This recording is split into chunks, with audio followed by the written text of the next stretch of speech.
শুধুমাত্র ডিম আর ময়দা দিয়ে থাকছে একই ভিডিওতে 4টি ভিন্ন স্বাদের ভীষণই মজাদার নাস্তা রেসিপি। আসসালামু আলাইকুম বন্ধুরা, কিচেন বাঙালিয়ানা চ্যানেলে আপনাদের সবাইকে স্বাগত জানাই। সকালের নাস্তায় বলুন কিংবা বাচ্চাদের স্কুল টিফিনের জন্য ঝটপট আপনারাই অল্প সময়ের মধ্যে আর খুবই অল্প তেলেই নাস্তাগুলো তৈরি করে নিতে পারবেন, আর খেতেও হবে ভীষণ মজার। তো এবার নাস্তাগুলো তৈরি করে নেওয়ার জন্য আমি এখানে একটা মিক্সিং বোলের মধ্যে 1 কাপ পরিমাণ ময়দা নিয়ে নিচ্ছি।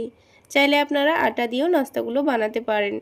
এবার এখানে সামান্য পরিমাণ লবণ দিয়ে দিয়েছি আর হাফ টেবিল চামচ পরিমাণ চিনি দিয়ে দিয়েছি। তো আজকের এই নাস্তাটা তৈরি করে নেওয়ার জন্য কিন্তু ময়দাটা কোনো রকম মাখা বেলার কোনোই দরকার নেই। তো তার জন্য এখানে পরিমাণ মতো পানি দিয়েছি। তারপর হ্যান্ড উইক্সের সাহায্যে খুব ভালোভাবে একটা পাতলা ব্যাটার তৈরি করে নিতে হবে। তো পানিটা কিন্তু একেবারে দিয়ে ফেলা যাবে না, বারে বারে অল্প অল্প করে